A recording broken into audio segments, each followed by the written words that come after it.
Arts professionals, entrepreneurs, and philanthropists gathered in New York recently for the China-U.S. Culture Investment Forum, presented by the Beijing Contemporary Art Foundation and Asia Society.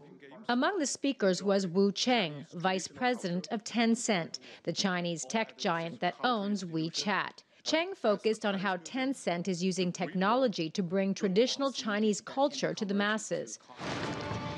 One of its most popular video games, Honor of Kings, features characters from classical Chinese literature. It's the first Chinese mobile game to reach over 10 million daily active users outside of China. The charm of traditional culture has not been reduced in the digital age. Rather, it has formed a new cool among young people. The digital development in China is huge, is wonderful. Even I was back in China last week, so I think in many things it's more advanced than here.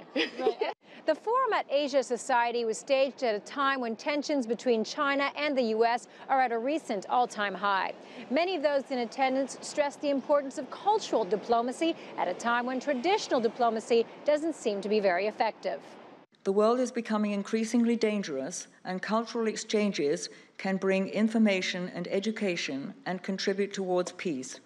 It was so-called ping-pong diplomacy, a ping-pong match between Chinese and American players in 1971 that led to Nixon's historic visit to China and eventual reestablishment of diplomatic relations. This is the moment at which almost culture must save the world, because we're living in a kind of situation where there are all sorts of forces that are encouraging us to isolate ourselves. Many of those in the arts community hope culture can be a bridge that keeps these two nations from drifting apart.